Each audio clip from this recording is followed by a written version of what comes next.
example, is that we're not working in isolation anymore. That we recognize that there are gaps for service providers here in our particularly in the town of Manning and immediate residents that are accessing services in the town of Manning. And so now we can work together to say, you know what, this is something that our community has identified as a priority. So what can we do to reduce duplication of services, especially when we're all vying for the same funding, right? Sure. So I guess if this belongs to the FCSS, then we have membership on that committee for Manning FCSS, so that would be our participation, right? I think that in order. I'm just trying to Yeah. are we trying to make this bigger and make a new committee in terms of reference to March on the strategic plan, or is the strategic plan part of FCSS that we contribute in that way by having a member? Well, I have provincial mandates that I have to follow, Yeah, and for essentially I play a part in community development to a certain extent. Yeah. I think if we want this to be successful, we do need other county partnership. Just because we want the county to work cohesively with the units that we have established or service providers that we have established. So if I can use Trinity as an example, she has information about and data about the region that I don't have access to. So when she's able to bring that to me or to the working group that she's a part of, then it really lends to us to be able to encompass quite a bit more than just me working. Yeah, and I guess that's what I was trying to clarify in my mind, like if so beyond just council membership, if we could lend some of our admin staff, then that would be kind of the goal. I guess that's what I'm really trying to get to. I think the goals are admirable and I think it's great and whatever we can do. I was just trying to determine, are we trying to make a new group, or are we going under FCSS where we have representation, or what happens? So, yeah, I mean, I see where you're coming from now, so I appreciate the clarity. Yeah, and I think, sorry, So I was to say, like, you mean like having Trin's involvement in this would ultimately benefit all the other areas too, like within the county. So she'd be able to make connections with, say, service providers in Conservator or Fairview or not Fairview, but Grimshaw or things like that. And so like make sure like the whole county and the whole area is knowing what everyone's doing. So there's not like the duplication of efforts, or she might know, oh, somebody in Ward E is great at this. We're gonna pull them in and help with that, and it would benefit the whole area, not just the town man.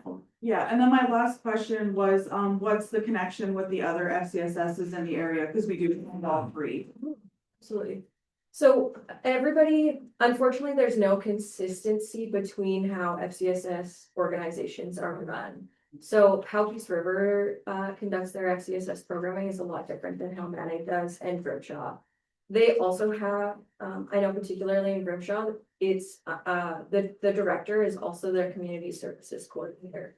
So that looks a lot different than my role. I'm strictly the director for FCSS, and I really don't have any engagement with municipalities besides having a representative sit on my advisory board from each of the municipal partners.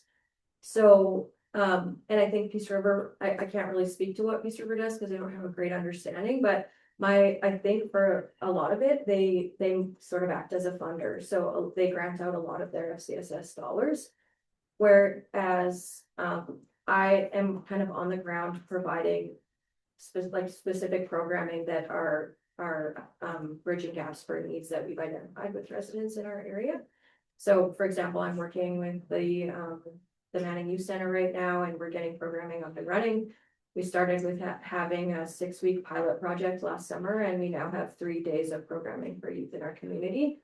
And I'm involved in a very direct level with that. So I basically am working day in and day out to get that programming kind of off the ground. Whereas, like I said, I think Peace River kind of identifies that there's an organization already doing that and acts as a funder for that, right? So no, and I totally appreciate you guys all operate totally differently. So I guess in a perfect world, if you had a representation membership from the county and then maybe access to our like Trin's knowledge and that would be like a perfect world. Yeah, I think for now, ultimately. Until we figure it. Yeah, I think in going through this process, we really have identified a gap in that we don't have people within our town.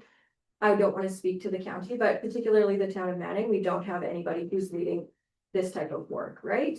Like when we have a business interest that is approached in our municipality, there's nobody who's actively like making connections with that group. And a huge thing that we really identify with is the duplication of services. So, for example, FCSS and what I do really closely aligns with what the Adult Learning Center does. And a lot of time we're approaching a lot of the same funding partners, right? So if we're working through this coalition to kind of break some of those barriers down and develop those relationships, then maybe I can shift my focus to something else and say, make referrals to that organization and say, okay, if you need support with an income support application, the Adult Learning Center is your place to go in our community, which is something that isn't really happening right now. We have maybe like 3 or 4 agencies who are all vying for similar client groups. And right now it feels like a competition, which especially for service providers, for residents, in order to make our community a place that people want to live, we can't act in those silos, right? So my area of interest in this is breaking down those gaps and kind of developing an interagency component so that we all are working collectively. And I think of encompassing things as big or as small as like hockey registration. Like, why can't we have a collective space for all of these organizations to be able to say that, okay, registration is taking place and you can go into the app and you don't have to seek out a specific person in the community to be able to do that. So I think communication was really a breakdown that we identified in our strategic planning process. And having sort of collective communication. So again, I think Trinity would be a huge asset to this because if her focus is helping with marketing for the County of Northern Lights, I think it's important that residents know about existing programs and services, and she might be able to promote that a little bit further for us and expand the reach. So, sure. I just got a comment there. So, I mean, is there any way that we can get some measurable objectives and deliverables, especially when it comes to the time that we're going to allocate for Trinity on that, because she's quite thinly spread at the moment. So we really need to make sure that we have the capacity in her to actually get to those outcomes, and also track the amount of time we spend on it. Because if it's a resource that the county is providing, it should be something seen as some sort of monetary, almost donation towards this group when it comes to a formal request and a later stage for fund. Yeah, absolutely. I think that that's data that we absolutely need, and I think that will help us leverage and at our advocacy for a paid position. If we're finding that Trinity is spending hours and hours doing this type of work, I think it's proof and evidence that there is a need for this type of role, right? Yeah, just before we make any commitments on Trinity to the group, I just need to have a sit down with Josh and her just to see the capacity that she has, because I know that she mentioned she is really overworked at the moment, so Yeah. she might not have the capacity. And that's okay. I think, like I said, she would be an asset because a lot of the data that she has, we don't have access to in another capacity. And ultimately, we're serving a lot of the same populations. So I think if we want to have regional alignment with some of the service providers in our area, that data is really important for us. Obviously that's up to you to decide what that looks like and the level of involvement, but She can like she could speak to her like the working group that you are. Yeah, the one I initially Like, expressed. she's not overarching the whole thing at the moment. She's on the one working group at the moment. So. And there are some key success indicators in the plan as well. I just lost the pages on them. So those are in there, Gerhard, if those are success measures that seem It's a discussion we'll have, but Yeah. Just from previous comments, but yeah. and I think right now, obviously, the commitment is gonna be a little bit bigger at the start until we have an idea of what each working group is kind of working towards, and there's give and take in that, right? Like, if her working group, for example, is going to develop an app or some sort of collective community or regional calendar where people are inputting events and things like that, that might be a bigger upfront commitment than it might be 6 months down the road once that's rolled out. So we might see ebbs and flows in terms of a level of commitment and that sort of thing. But I think, like I said, I think it's a huge asset to have county partnership involved in this beyond just my position with FCSS that's funded. by your municipality, so. I do agree in your comments earlier about the fact that everybody's kind of dabbling in all of these different groups and there isn't really a clear direction. But again, I think that removes that capacity to work in isolation, and I think we have to work collectively with other groups in the region to really be able to provide services Yeah, and. just to clarify from my side on that one, I think we as a council just need to get some thoughts behind all of it. What is your vision for that, for the whole of the county before we allocate resources and money to all these different smaller, well, if we don't have a vision for the economic development for the county yet. The problem I see, and I mean, it can be overcome, just have to wrap our head, is our municipality is so huge, right? And we're involved in regional things that stretch all the way to Grand Cache to High Level. And then, of course, our southern urban neighbors, Grimshaw and Peace River, which you mentioned, so. And this is focused on the Manning community development area, which is great. So we just have to try to balance that some days, you know, that we're not focusing, we're focusing on a broader area some days. Yeah. And so, yeah. With your 4 groups, you said you have like the service groups or whatever in town of Manning. How cooperative are they being on you guys working together to, like to go after the same funding and different things like that? I think it's more like a communication thing, like we don't know if adult learning is going to be vying for the same funding as us, like we don't know for sure. Sometimes I think just being able to discuss it and, you know, with the priorities, it makes it a little bit easier to know, like, because Megan could know that if they're gonna handle that aspect, then like she'll focus her efforts kind of elsewhere, I guess. And one example is in this duplication of services that we're really seeing right now. So provincially, FCSS has five mandates that the provincial organization or body has established for us to kind of align with. And obviously we take community needs or regional needs and kind of adopt our practice to accommodate what the needs of our local population is. And one of my provincial strategic priorities is employability and helping bridge gaps for individuals who are looking for work and making connections with employment. But I mean, this is much bigger than just our local councils as well, but provincially, they've identified employability as a huge gap right now. So the provincial government is throwing a lot of funding at employment. And so now we have 3 service providers in specifically serving the town of Manning and County of Northern Lights residents who all have the provincial priority of employability.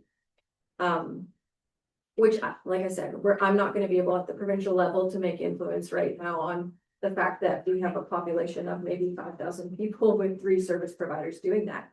But I have the capacity within my role with FCSS to shift my focus a little bit to say, okay, you have 2 other service providers in our area who are working towards this. I'm going to step back and shift my focus to something else that is kind of a greater need or something that I can more align with. And I think this coalition will kind of help break some of those barriers for us. And particularly that group right now is, okay, they're both working towards helping people in our area find employment or bring in maybe skilled laborers or helping to identify what some of the needs of businesses are. And they have participation and collaboration with agencies like Community Futures, who serves all of the Peace region, right? And that offers a really unique perspective because they can identify needs of Peace River, St. Isidore, the populations that they serve, further south as well. And we have a representative from the Alberta government on that working group, particularly who's based out of High Prairie. And a lot of times she can say, okay, if this is something that your municipalities need some grant funding for, and you've identified this as a need in your region, I'm able to help leverage some of the provincial funding to go towards you. And that's why I think having a collective approach to this type of work is really important, because not only are we advocating for our residents, but I think it would be very beneficial for the county as well, and perhaps would open up a few doors to access some funding and yeah, I think that that's important, right? So we want to serve the residents in our region as best as we can, and I think when service groups and service providers are working in isolation, we're doing a disservice to the populations in our region. So I think if we can most closely align with the needs of our area and have perspectives of many different service providers, then we can be putting our best foot forward, essentially. I could see needing one person Mhm. and get those groups to share their resources and their data, so you can focus on the different Yeah, things. and I think that data collection piece is so huge in order for us to be able to see like tangible, quantifiable measures back. We have to be able to collect that data to see that what we're doing is making an impact. But I think in this type of work particularly, a lot of times a lot of the benefits of it aren't quantifiable, right? It's like and I think that that's something that's really difficult when you're looking at funding partners is a lot of the work that goes into this type of role. You aren't going to see measurable impact immediately. It's going to be long-term, and you might not see those impacts for 10+ years, right? So like I said, I think there's a lot of research out there about social service providers and the economic impact that has on particular areas and regions. So I don't want to see this momentum get thrown out the window right now. So, this would require obviously the participation of the town and where are they at in this process at this point. Yeah, so they have 2 council representatives right now that are sitting on this coalition with us. And the CAO has actively been a part of all of the strategic planning process as well. I think right now they're actively, I don't want to speak to them, but to what they're doing, but I think that the conversation has been started with their council about the need to kind of fund something, a type of role like this in their municipality as well. And I think when they see the momentum that's been established and that there are gaps in the services that are being provided through this strategic plan, they too will see the need for that. So I think it's just like a big eye opener, like when you we did our community assets meeting where, yes, we know our area is wonderful, but until you can like see it all laid out and how great our schools are and how great our recreation is and all of our social things, it's just a big eye opener as to like what the potential is and then something like this where we do go through some of the issues and some of the barriers, again, it's kind of an eye opener. Well, why aren't we attracted? Oh, well, it's because of this. And so I think that it's a great, way to move things forward. and I think a very prime example of that was as we were going around identifying assets with all of the stakeholders and community leaders at that asset mapping session. I think what we identified particularly right off the hop was that committees like RPAP, for example, were like, okay, yeah, we've done some work in wanting to roll out some video and advertisements to recruit individuals to our area. And so we can leverage some of the information that they've already collected or that advertising and maybe shift that focus to not just be for healthcare professionals. And we can use that to help attract residents to other areas, or maybe it's employees for other organizations that are operating or businesses that are operating in our region. So I think when we can align those priorities and say that we're all working towards a common goal, it will take less resources eventually. But I think that that's important work that we're all doing in isolation right now. So if we have a common place to be able to share the work of what those groups are doing, I think then we won't experience such high volunteer burnout and things like that. So Is Tony Manning a member of PREA? I'm not sure of that, to be honest. They do that type of work, like they'll compile data Yeah, and yeah. information for the members. I think it's timely, given that we're meeting with Town of Manning tonight, if this is a conversation we can bring to the table and hear about it. Well, I gotta say, very ambitious project. And you've done Our a- intention maybe was not for it to grow this big and evolve, but like I said, the momentum of the group has kind of pushed us to pursue a strategic plan and things like that, so. So when do you guys plan on meeting again? The coalition for us to meet as a whole, our next meeting date is for the early fall, so probably end of September.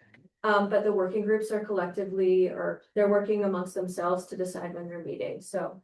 Some have already met for that first initial time, and it's kind of whatever they've decided as to what their process is gonna look like and how frequently they're going to meet.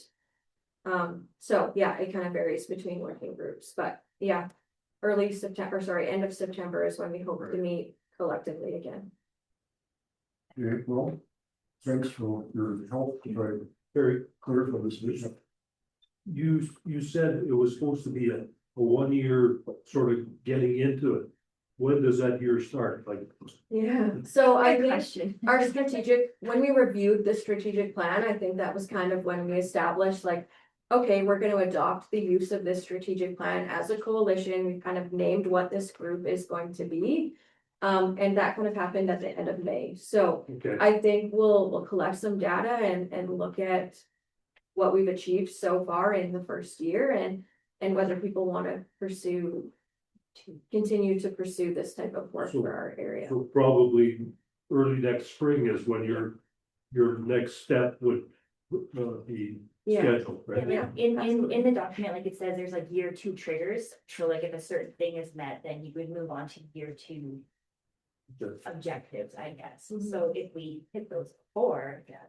Yeah. But absolutely. As you know, these things take a lot of time and policy change and shifts take significant amount of time, so. But I think right now, a focus of our group is to collect data, and I think our next step that we've established with FCSS as well is doing maybe a community or regional needs assessment to look at what residents are wanting some information about, and that will help us align more closely, or shift or review or enhance our draft of our strategic plan as well, so. Okay, thanks. Mhm. And the terms of reference are kind of a work in progress right now. Yeah, absolutely, it evolves as we're kind of feeling this out, right? I It think hasn't been adopted or anything yet. we haven't adopted the terms of reference yet. Okay, well, what does council want to do? We want to, obviously, know their seat of this report. Do we want to accept it for information for now, or do we want to? Is there a plan on when you want those quickly reference? I think at our fall meeting, we're hoping to adopt that terms of reference, so, and that there's a working group within our coalition right now that is working on those terms of reference, but. So I think we want administration to have a discussion about what resources they have ready as far as administratively. And And I'd like to see us add it to our joint council meeting this evening to have a conversation with the town, because it's going to take both of us to do this, so. so I don't know if we want to, actually, I don't think we're in a position to appoint anybody to this right now. I think we just want to kind of learn more about it from them. No, I think if it's channeling through FCSS, we have membership on that right now. We do, I mean, this is part of FCS, but it's kind of outside of it a bit, right? So I think at some point we will, I mean, and it could be our FCS representative could just continue on with that, right? I don't think we can appoint anybody until we know the terms of reference and Yeah. stuff to bind us to that, so I think if we just add it to our council meeting for tonight and have administration add internally and we'll clarify. Yeah, So who's making that motion? I can, Gary can, I guess. Gary can. So I'll give Jessica a chance to try and put that in words.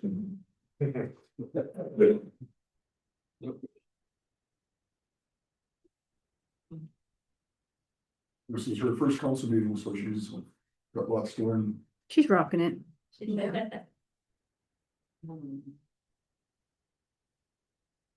Think we're good. Yeah, we got to see it. Your ears back, we'll share. Oh, sorry.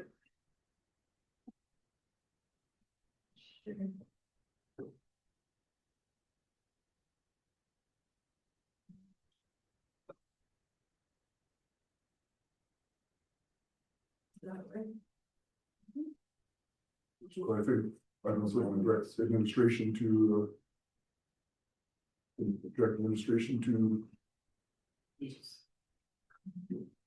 see what kind of level of involvement they're able to provide. Would that not be part of it, Gary, or? Yeah, I think so. Yeah. Should be able to. I mean, I think that's already been established, you're gonna do that, but we should just put it in motion.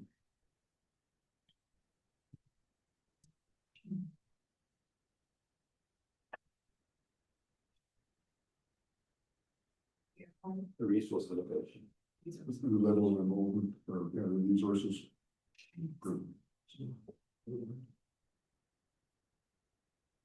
I think you can take over except for information.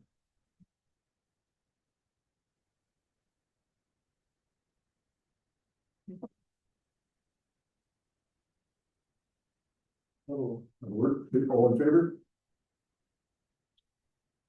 That's good. Thank you, ladies. Thank Thanks, Trim. So take a break too soon, but before we, since we're jumping around, we're gonna stay on page 2, 6.6.3, ag services. We have land service, board, provincial committee, strategic planning survey. Good morning. Good morning, everyone. Do we maybe want to do the parade too before train goes too far? Which, The parade before train goes too far? Okay. she's not part of it. Yeah.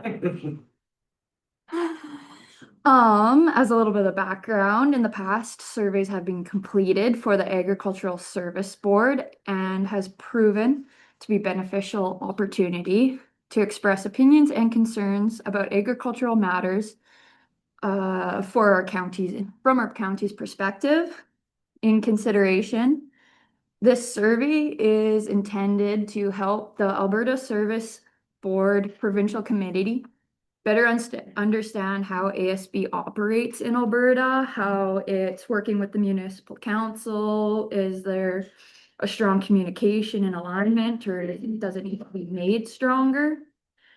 Essentially, they're gathering individuals' perspectives to help support a meaningful local, regional, and provincial discussion. There is a QR code and a link. Essentially, it's recommended to council that the Agricultural Service Board Provincial Committee's Strategic Planning Survey, as the ASBPC is beginning a strategic planning process and is asking the ASB members and staff, municipal councillors, and related stakeholders to complete a short survey. It is also recommended to council that the survey be shared on the community via Facebook to allow stakeholders related to ASB or in concern of ASB matters to complete the survey. I recommend that council acknowledge the receipt of the report. So is the Ag Service Board gonna do that survey collectively, or you've already done it?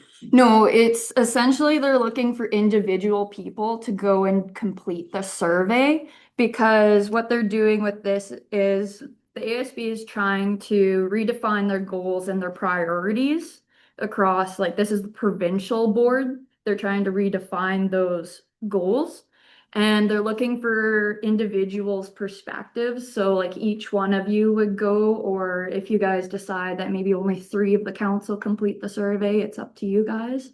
It is in preference that as many people as possible. That's why we're looking for stakeholders of the community that, like, even if they're just renting equipment through the ASB and the agricultural services, that's why I recommend it to be put out to the community to also. They're just looking to see what are the priorities across the province Alberta that are coming up and see how they can So help create that. is there a deadline? July 15th. July, July 15th is the deadline for the completion. 2 weeks away. And I think it says online, it takes about 30 to 35 minutes roughly to complete the survey. Yep. I believe Okay, so. any questions for Peter? Yes, everybody's got time, they should probably do that then as board members, we're all board members, so. And we'll share it. Yeah, and share, we're going to after this meeting. Okay, I'll make a, get a motion to, acknowledge receipt of your report. Make an effort to do the survey, Councillor Yasinski. And that's also to put it out on Facebook. Yeah, this is not just the Ag Service Board, this is for the public to do the survey as well, right? Yeah. Sure. We'll We'll go on 1 and 2. all of our usual media, website, Facebook. everything else.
Okay. Everybody can see that? Any further discussion? All in favor? Carried. Thank you, Thank you. Gina. Okay, let's just take a quick break. Make a call of making sure on our agenda items here. We got a text from Mercer Loan Managers. We'll reconvene in 10 minutes.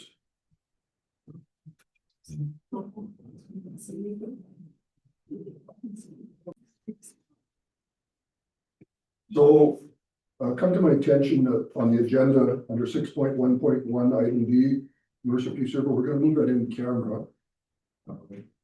So just make a note of that. And actually, we're gonna try to get to those in camera items soon before Linda has to leave and Garrett has to leave. So just make that change on your agenda. Yes, It doesn't matter about me being here for any comment, because I'm planning on leaving by 10:30, 40. the CEO has to leave by 11:15. 11. Yeah, so we may as well, we gotta deal with them eventually, so we may as well do them sooner than later. I'll just text them and tell them that we can log in.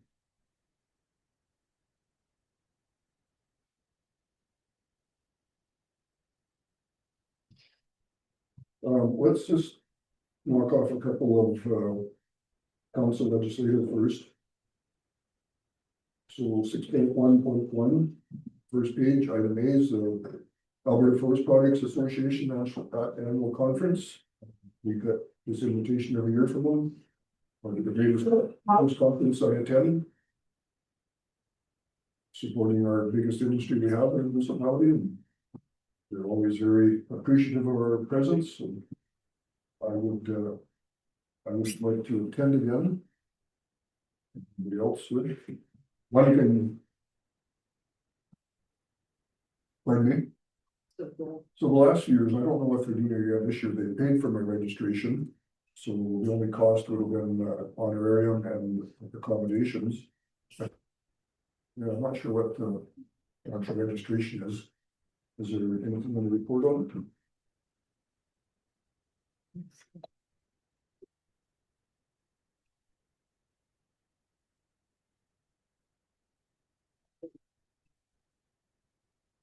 No, living price.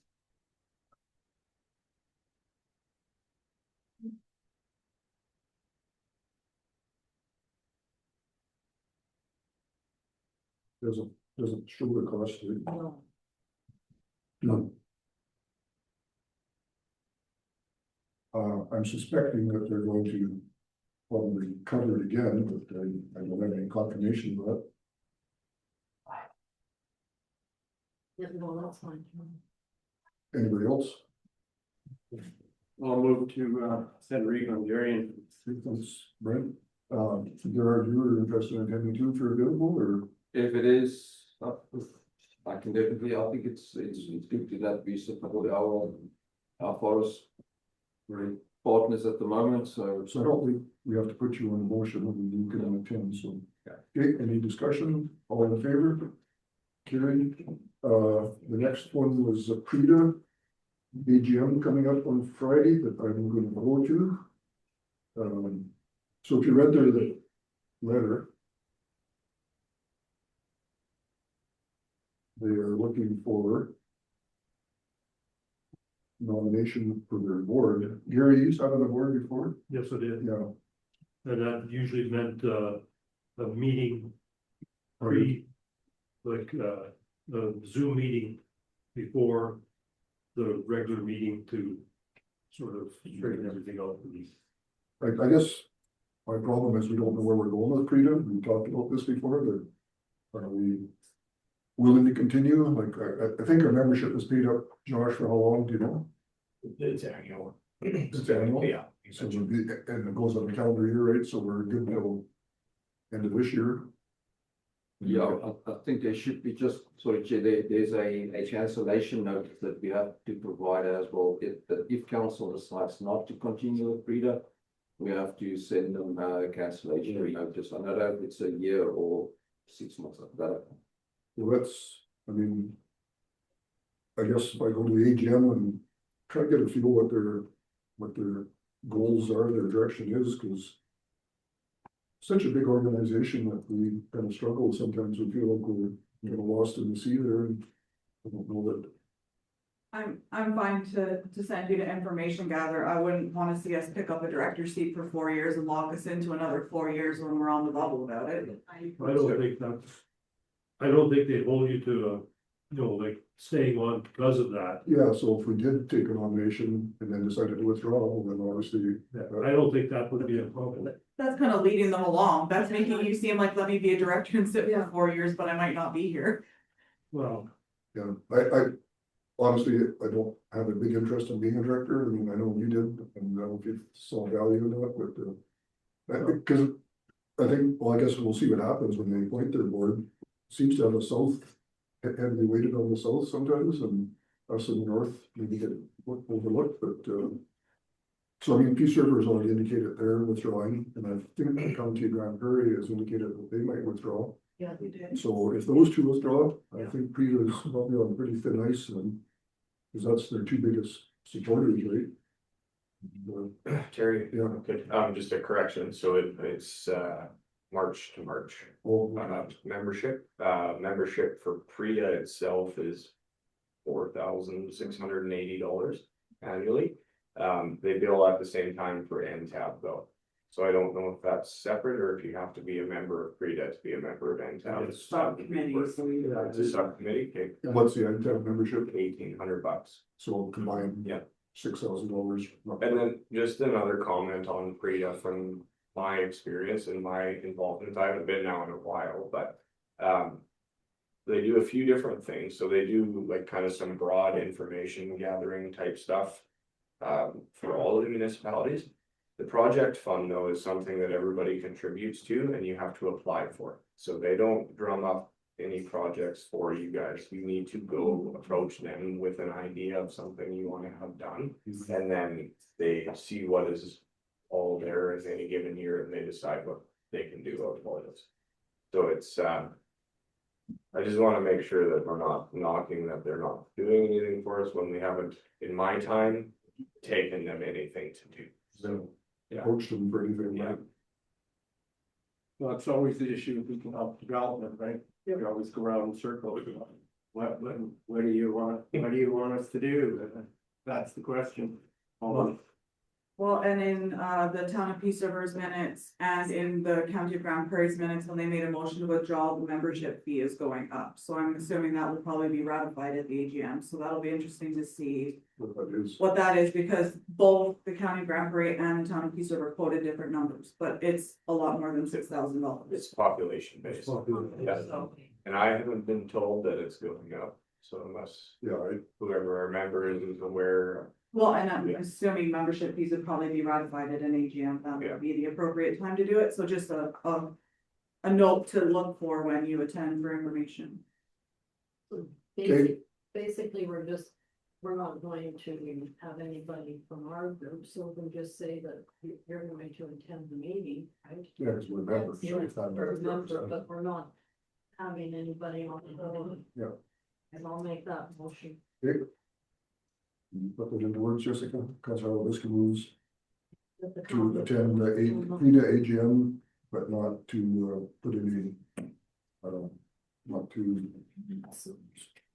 You know, there's- stand for a board member. The only thing I'd like to say is that maybe with what's come about with this last delegation, there might be room for something like that to help us, like, in, like the way Josh, like that fund that we're looking at, or that we pay into, and we have been paying in for a long time. Maybe we could utilize that in this ssenario here to, like, Gather all that yeah, information. gather, because Joni is super good at gathering information and stuff like this, so. I mean, before we cut ourselves off completely, there might be some room to utilize it. And, like, and, come out on the, better end of it with, rather than just quitting, totally. I'm not saying, I'm just saying not. No. But that's just a comment, I'm, Yeah, Well, well, that's good. and I think looking at the agenda for PETA on Friday, part of the discussion is gonna be, there is so many groups right now, right? There's Black Cardinal, there's PETA, there's Chambers, there's CRAW, all these things. Is there any way of feeding them all into one agency or whatever, which I don't think, I think some of them have so much differences that that's not possible, but maybe there is some, but I guess that'll be a discussion we have. Okay, so can you just slide it over to Jessica? Moved by Councilor Listy to acknowledge receipt of the PRETA report, replying to the PRETA that the county will not be making a submission for board member position. That's kind of what we're thinking. Okay, all in favor? That's carried.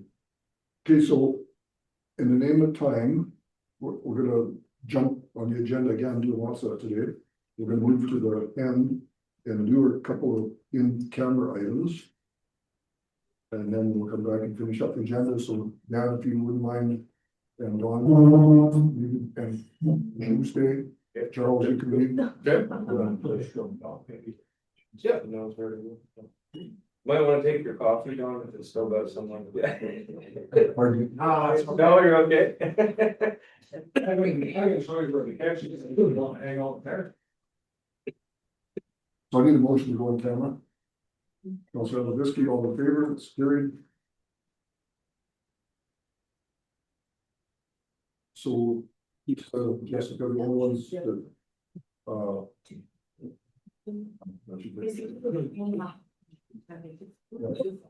I just want everybody out of the Zoom, but then waiting room with Helen and Peter.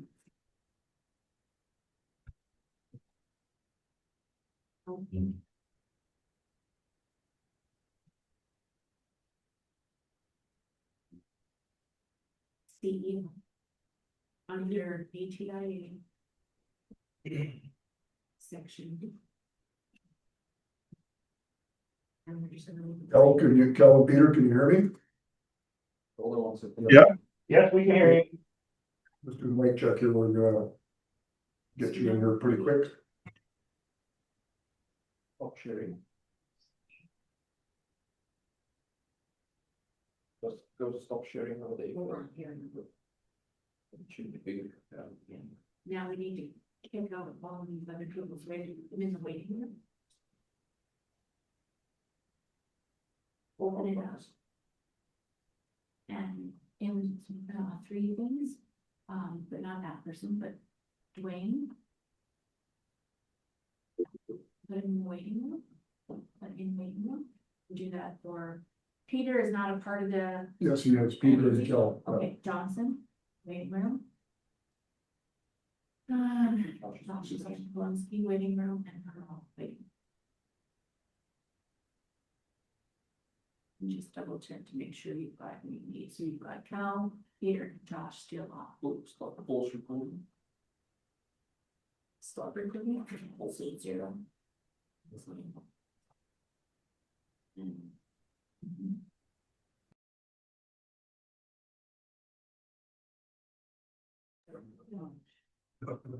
I was sure I sent it to the. He's on here. Yeah.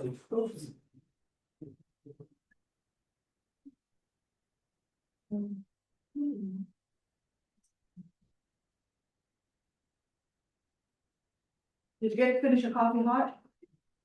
This cup is great, and I'm sure glad that no one drank it on me. Brent, why do you think I'm really on it?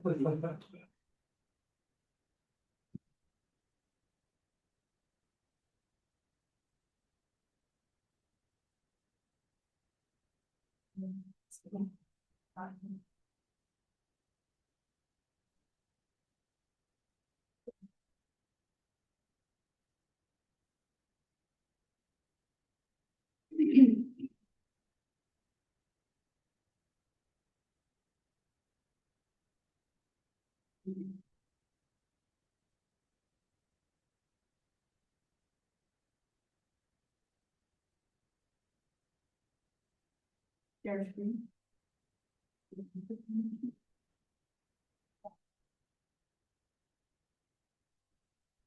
Opening.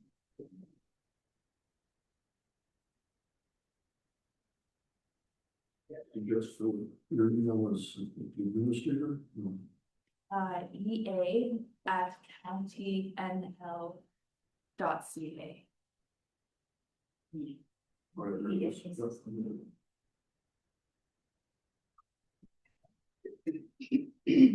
Yeah, I just said that the council should have a look at it after. Perfect.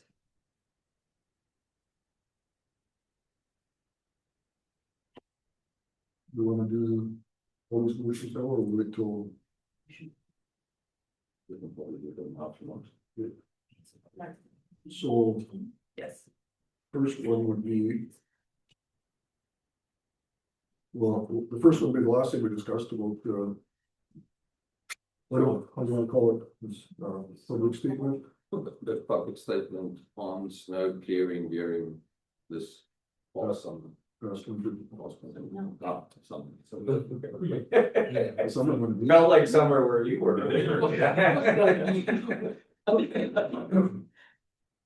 So did you catch it, Jessica? Oh, sorry, moved by.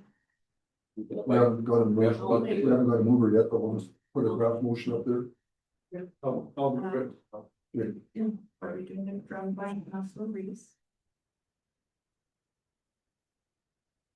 Have administration direct response to snow plowing in cities. I mean, it'll come from council, right? Yeah. During the Council and administration. Should say.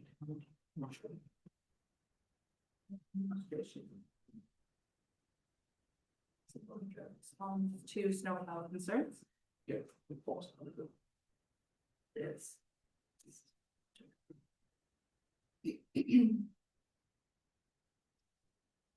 Dan, I don't know if you can hear that or not. What are you saying?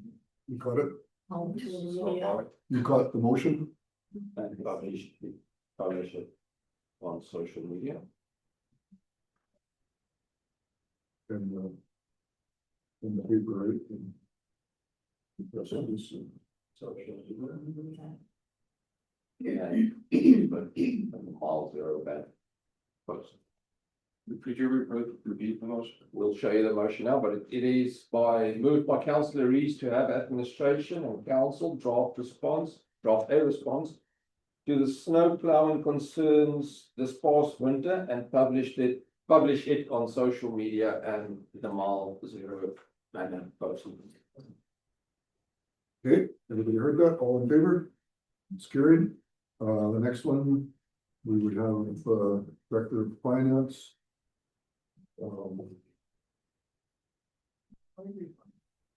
That would be 6-1. No, just about, Yeah. negotiating with the city administrator.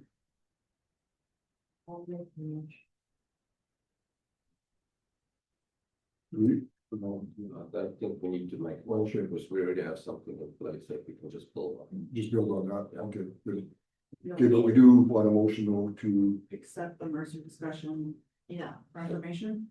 and then we also want one on the letter of support. Yeah, maybe we'll do it in one motion. So I need to know that Jody's email or. Yeah, but should those be two separate? Cause the Mercer Yeah. conversation we accepted was in camera and then this is actually an agenda item. Yeah. Actually, we're both done. Not the letters. The letter. 52 To income. Sorry, what? Most. But we didn't talk about it. It's a discussion for information. Let's do separate motions. Yeah, you'll set me one on your. Yeah, we can talk about it. Okay, so now. But when we just need to vote on that one. So we have moved by Councillor Alabisky to accept the Mercer discussion for information. That's the motion. Okay, so that, we don't need anything more. No, we don't. But this letter of support, did we, I don't even know what it says in that, what they're asking. Whatever, if you want, it's, there's three, Okay, can we have that one carried? templates there. There you go. All about the accounts, so Well, we'll look at it.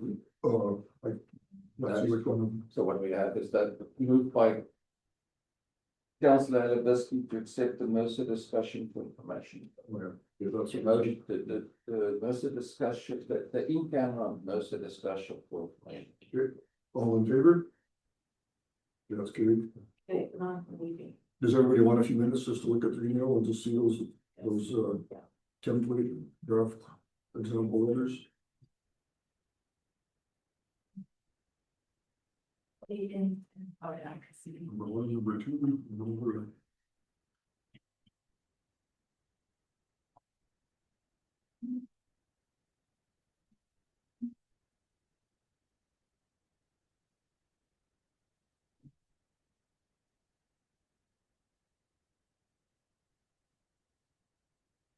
Thank you, both guys. Okay. Meet this way, yeah. Later.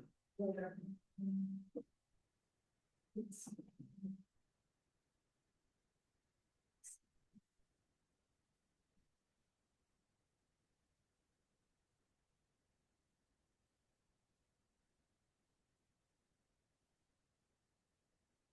I like the first one. Yeah, the other two aren't as great.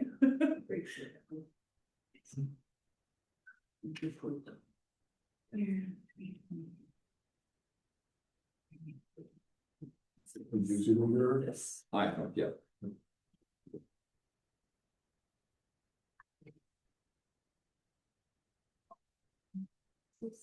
So if everybody's had a look and have any comments on them, otherwise get a motion that we write a letter of support. Sorry. And we don't have to. Is there any reason we can't discuss this publicly or? No, absolutely, it can be discussed publicly.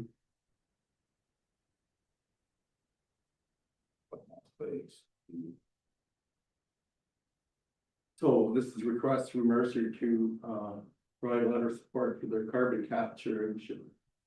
That's really.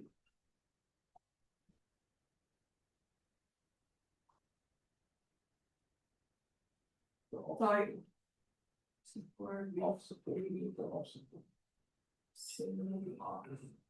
Yes, so I think their letter of support in their example one lists you know, environmental sustainability, innovative technology, emission reduction, job creation, and potential collaboration, and I think they've been very open and transparent with us, and we've had lots of conversations, and I think that we understand that the sustainability and the viability of this mill is imperative to our area as well as all the neighboring mills, so I have no issue. I don't like the other two templates. I don't think that they're as clear and It's pretty soft. yeah, and I don't like that, and I think we've been very clear that we support our forestry industry, and I have no issue that we go ahead and send the letter of support one template forward.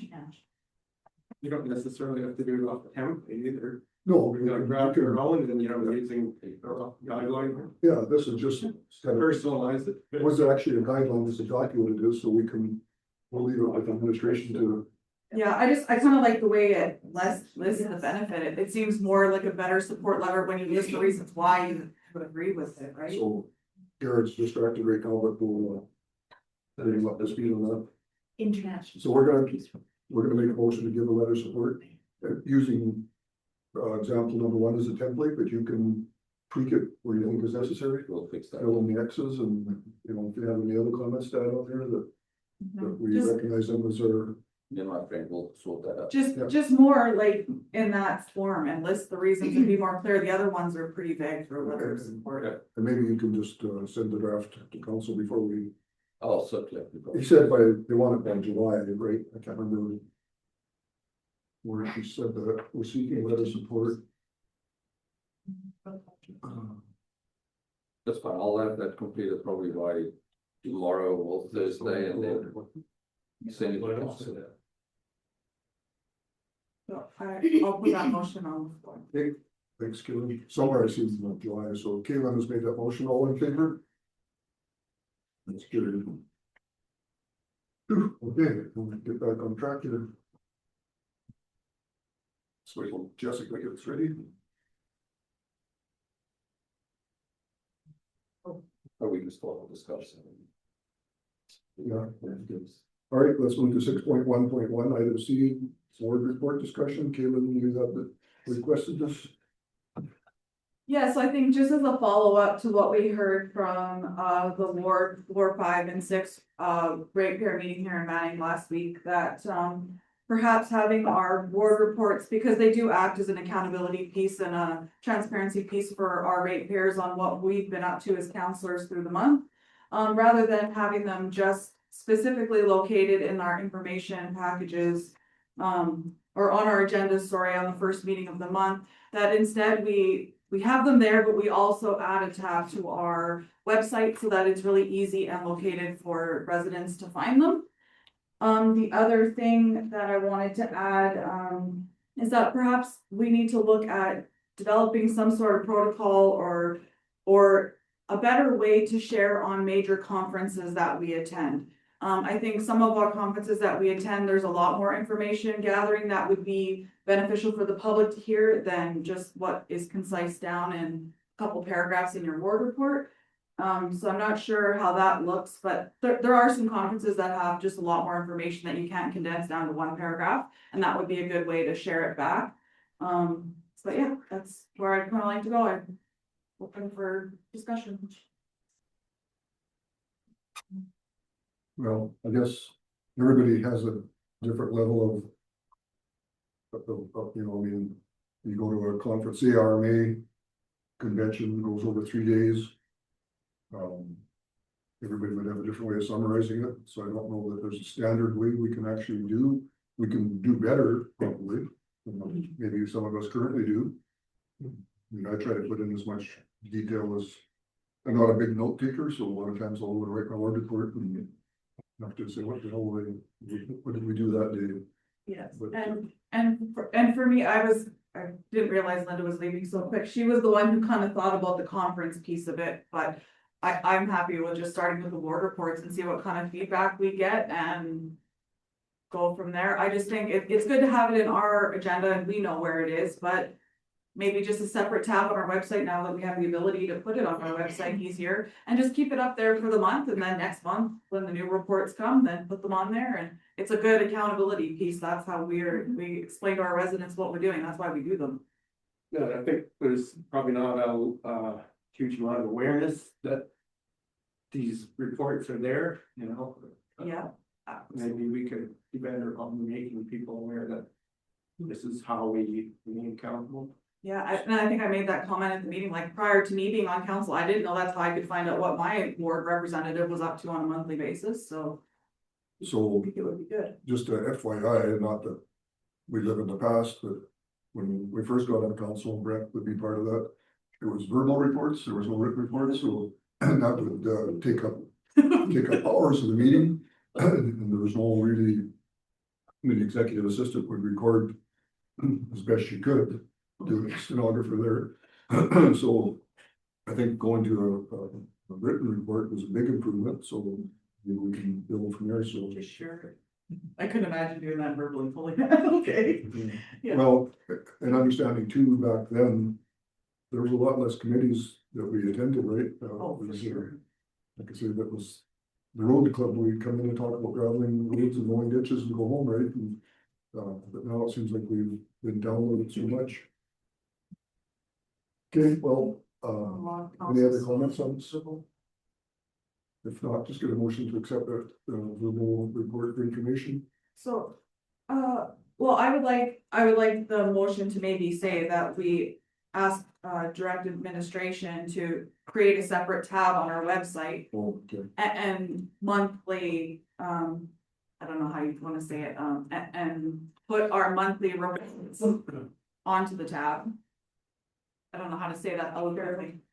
Yeah, Word reports on. I mean, I don't think we need to have years worth, but each month, just pull down and put up new ones or a couple months worth or something. But I would like to see the motion say a direct administration to create a tab on our website to publicly share our ward reports. If you keep it a little more vague, we can bring you options, because I think right now we have a council page that just kind of lists each of you and your contact details with your ward, like it might make sense to just have the most recent one there, or a link to a few there. I don't know, Trent and I will have to sit down and look at what kind of options we can do with that. Okay, so. Rather than direct- just a tab in the middle of nowhere that just has a list of ward reports, like I think Gotta we should tie it to map council. it out where it makes sense. Okay, so what if we say direct administration to map out ward reporting on the website? Sure. Get that, just, To create an area on the county website for ward reports, is that right? Yeah. Then you guys put it where it makes sense, let us know where it is, and we can, I mean, it's brand new, right, so we'll test it, if it doesn't work there, and we find we're not successful, we'll change it. Or how about we have administration bring options for displaying. yeah, we should probably approve it, right? Make sure that it lines up with. Okay, Your next meeting though is not, we have the first one in July or That's second? fine, yeah, that's fine. Better late than never. I just want to reiterate to council then, this would be, we posting council's information there. We not, as administration, are not gonna write the reports because we weren't there. So this would be coming specifically from your. Well, just kind of copy paste of the word, Yeah. thing, so. Yeah, the same we submit that goes in our public package, just not buried under 190 pages of a regular. so my additional comment is that just try and make it then as detailed as possible so that we can get a lot of information to people out there. Yeah, read back what you got, just. Okay, to acknowledge the receipt of the ward report discussion and direct administration to create an area on the county website for the ward reports and have the administration bring options to the next council meeting. So. We can do it much faster than the next council meeting if you guys want, but I don't know what that looks like then if we share it, or otherwise I can wait till the next meeting. I think we kept our first July meeting, right? Which Okay, all in favor? That's carried. Okay, we'll adjourn our regular meeting and we'll move to our MPC meeting and I'll turn it over to the chair. But already. Hey, I'll call the MPC meeting to order at 11:05. move on to the adoption of the agenda. Is there any additions to the agenda? I'll move adoption. Sure. Councillor Sharp, are you ready? Yeah, sorry.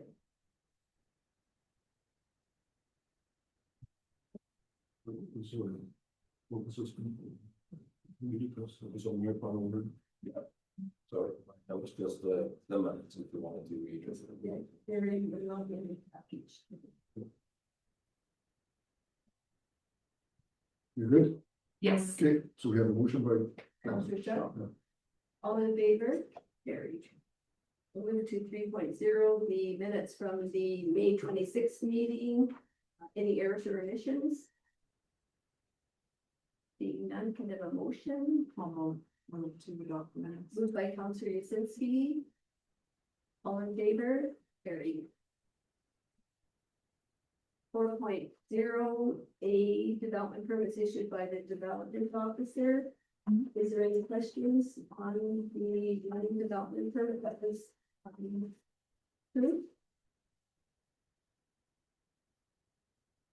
Seeing no questions, and then have a motion to approve the development permit as for information. Councillor Reese, all in favor? Carried. Meeting is adjourned at 11:07. Thank you. Thank you, Council. No questions? Okay, here's the regular agenda. It was just the one that had maybe so. So just get it back to the.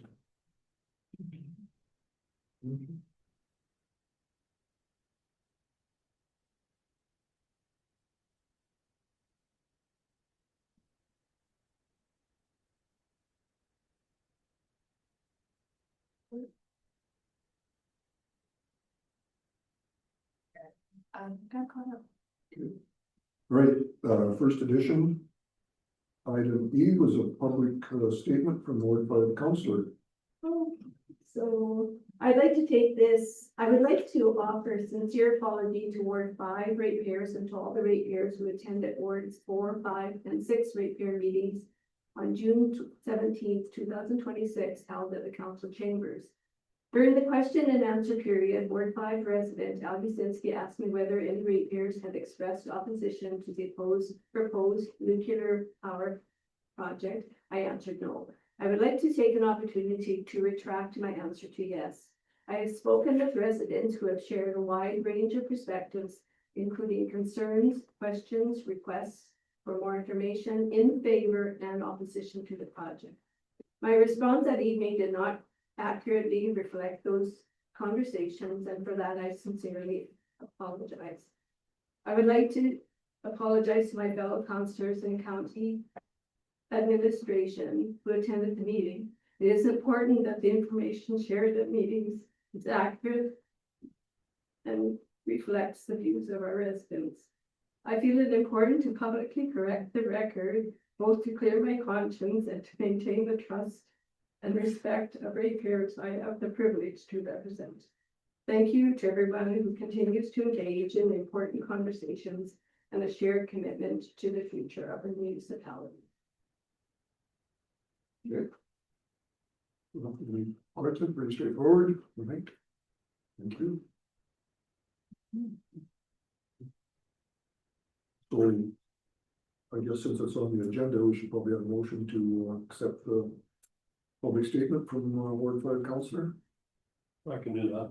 Okay, Councillor Pease makes that motion. All in favor? Carried.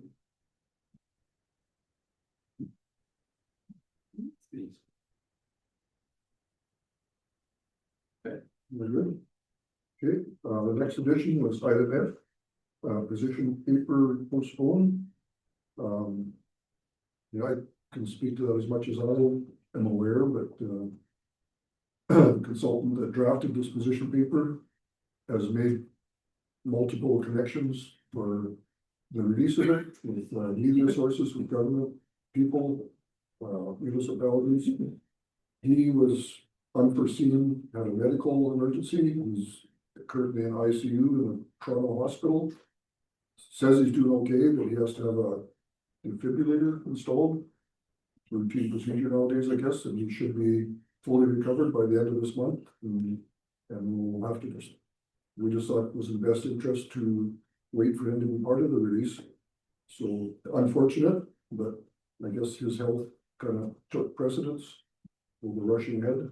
Yeah, no, I was saddened to hear about Jake's health issues and wish him a speedy recovery. Where the paper has been written, it's been ratified, it's been signed by all parties. I guess I'm unsure of why we would need consultant there to roll it out. I mean, it's a completed document.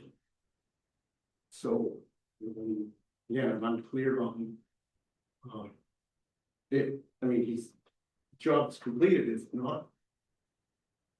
Just about, I think the release is the last step, and we think that just the committee felt it was important that he be there. If he wasn't available, then obviously we wouldn't be able to do it without, but it's not like he's totally incapacitated forever. He's just needs a week or so for recovery, and then we'll carry on. I mean, it's unfortunate that it went that way, and there was no intent to do that. That was not the intent. I mean, there was a lot of people feel like yourself that they're waiting for this to happen, and so we're prepared just to wait another couple of weeks. And again, County Northern Lights does not have any special powers that we can take this on and say, yeah, we're gonna go ahead and release it. This is a collective thing among state municipalities, so everybody else has agreed that they will wait for the right time. How was it gonna be released? Was it gonna be just found out by email, or how was that? Like, are you gonna make big? I think that if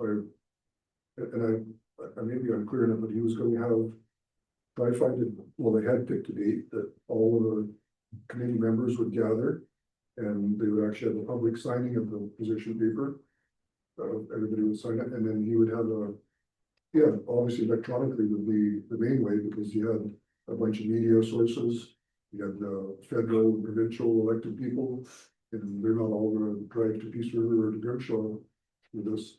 So I don't know quite what he had in mind, but it was going to be kind of a combination of local municipalities and a virtual release. And Okay, I was just wondering. yeah, that's the best explanation I can give. I don't know if you heard anything different. That was kind of how I understood it. Was going to be a. I wasn't at the last meeting where they approved the communication plans for the rollout. I'm not sure. So, I asked a while back about the cost of this position paper, and it was asked again at the rate meeting, and we haven't received an answer on that. And, now, I understand that it's being paid for out of a loan from the province, but once that money is exhausted, then unless it's popped up again with province, this goes back to the municipalities to fund activities of this committee, correct? So PREA is looking at other sources of funding, one of them being Prairie's Can. I think PREA was discussed, but because we talked about today, that if you don't bring an idea, the PREA of them, they're not gonna, but it sounds like PREA wouldn't probably work with some of the members of PREA are not members of PREA. That's confusing, but so that they will not qualify them, but so yeah, I think that there's going to be an outreach for more funding. I can maybe add, so I think up to date, Jake's organization has received $23,000. 23,500. Yeah, and that's not just all for the position, but that was for. No, that was For all the up to work. date, everything that was in this, and I think that was up to the end of May, if I'm not mistaken. Well, we just got the last invoice for that. That was after that, yeah. And you have up to 70,000 for him? No, we don't have anything budgeted for him. We got a $70,000 grant for municipal affairs for the committee to work with, right? So that's funded a few different things, and That's what's funding this though. Yeah. Yeah, what's that? That's what's funding him right now. So That's what- seventy- That ACP grant, Yeah, so how much money's left in that? I gave you that It answer, was- do you remember? Yeah, well, I can find it again here though. otherwise I can quickly run it on my screen in my office. Yeah. But that's for the first portion, that's that amount available, and then there's the second. We only received, I think it's 50,000 was the first portion. And then the others, and then the other 20,000 is once you've used the first 50,000. So there is 10,000 and I'm gonna use a round number, so $10,005. Plus or minus 16 cents. Yeah, thanks, Joe. Yeah, you betcha. So Brent, that's the best explanation I could give, so. Okay, And- that's fine, Actually, just a clarification of the money that's left, I believe that's only based on what we received. So they advanced 50, I believe, but I think the grant was for 75, so we've only, this total that's left is factoring in only the 50,000 that we've received, right, money on hand. So there should be another 25 waiting in the wings, or? Yeah. Okay, so we'll get a motion to accept the. yeah, I'll make that motion. Councillor Reese, all in favor of the PREA position paper delay on release? Or whatever you wanna word that. Okay, Gary, you have to leave? I can quickly run through my report with you, if you guys want. Yeah, let's do that. So we'll be up next. So, all in favor of the motion? Scary. So I just want to formally welcome, like I did in the beginning of the meeting, welcome Jessica. You've been thrown in here.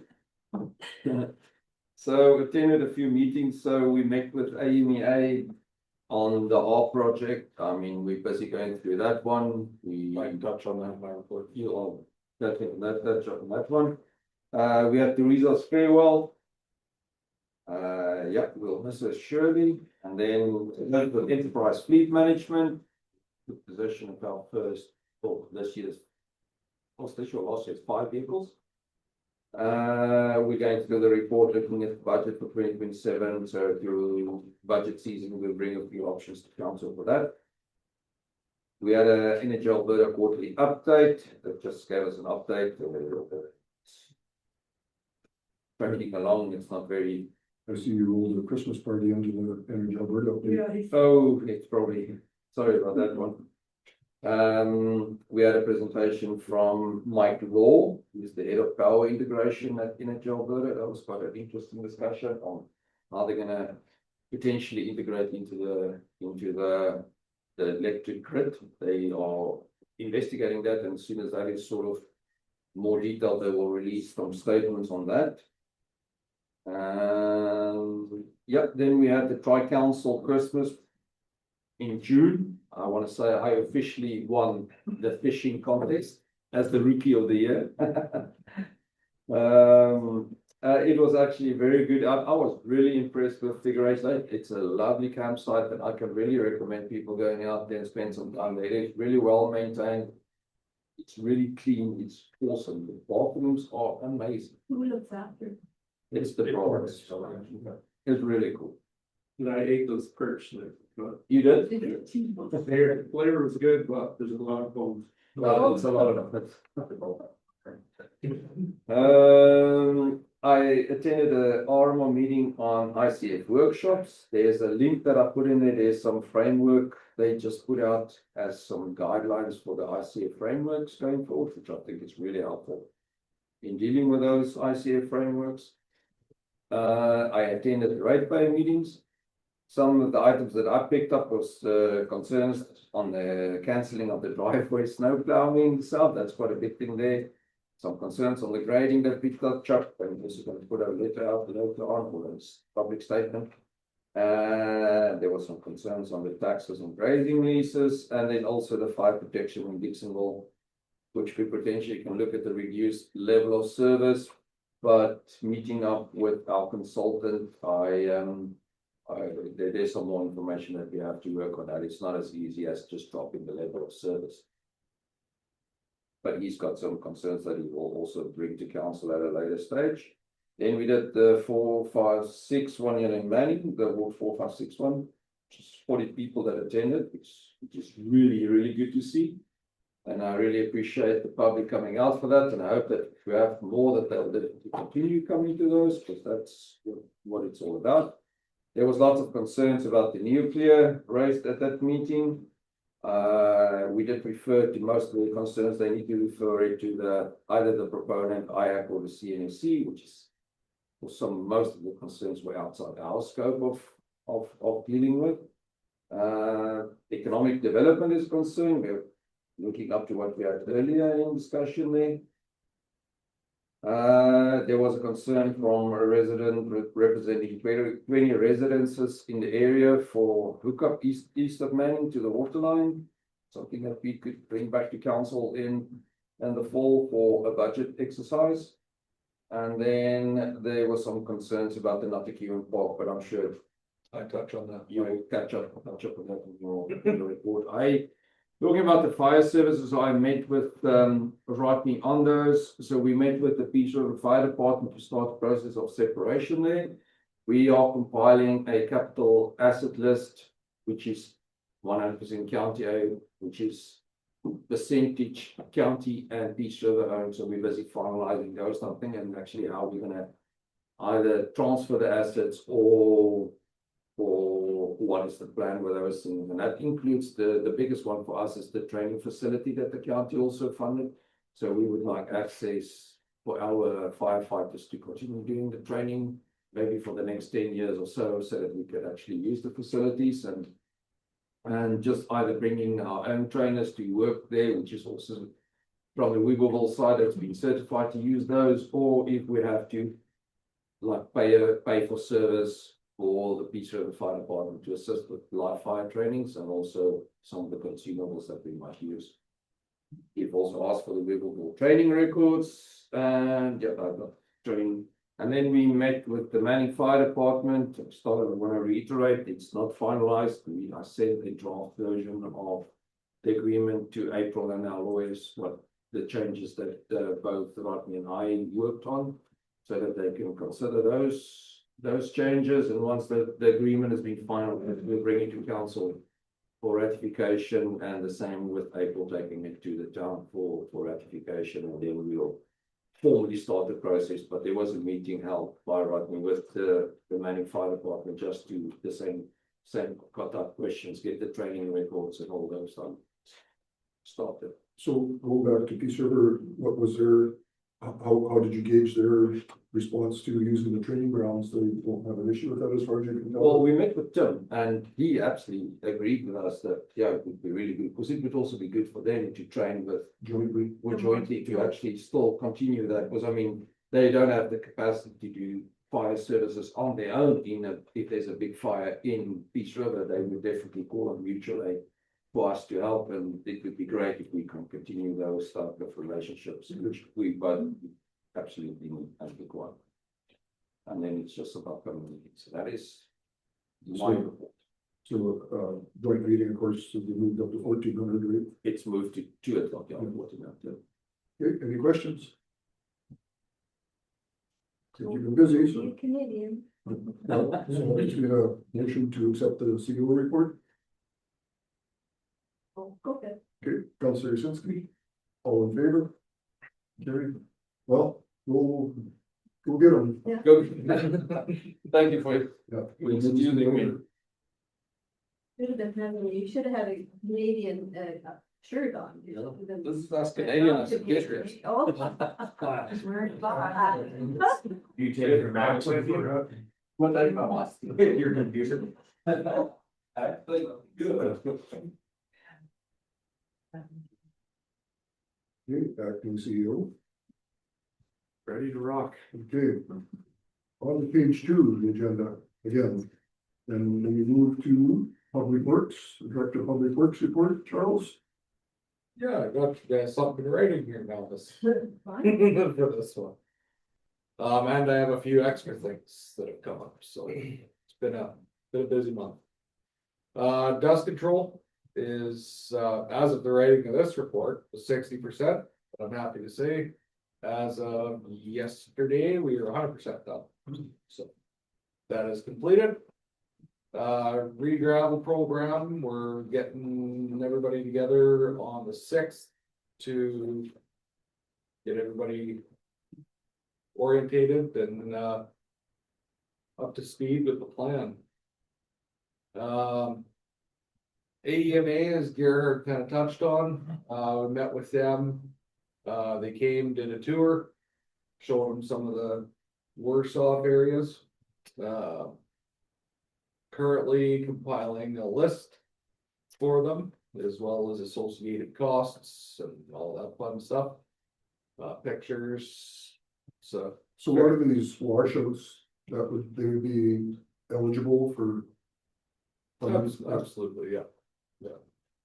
So, yeah, like the one down at Kalina's, the one up at the Hotchkiss Hall there, Yeah, so they're. well, St. Paul and the. The drainage ditch. Yeah. You see they mobilized there this morning, they're gonna start on that one. Yeah, yeah. There are also the bridge files that have washed out.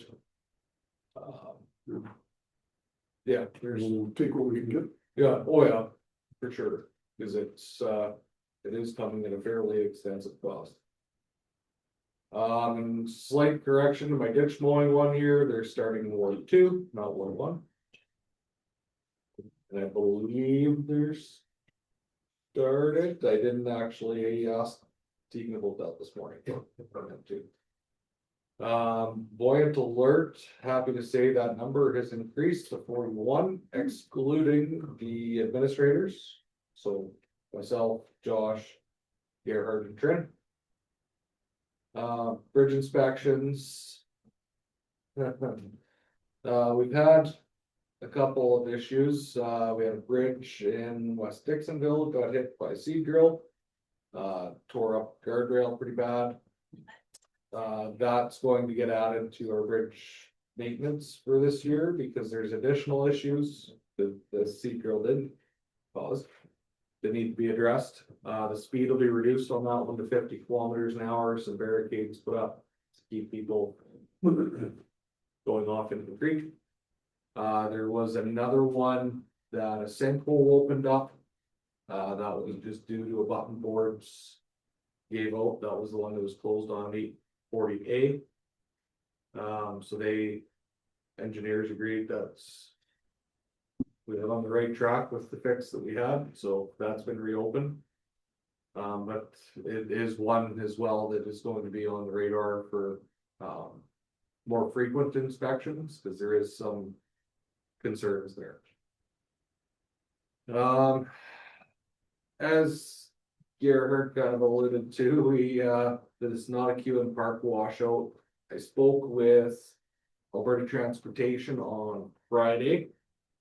And they are currently, it's a bit of a overlapping area within the municipal government because it's partly parks responsible and partly Alberta Transportation. So they actually had the day of our ratepayer meeting in Manning, they had a meeting with Parks and Transportation, and they're currently working on a solution. That is the best I have been given. I will be kept in the loop.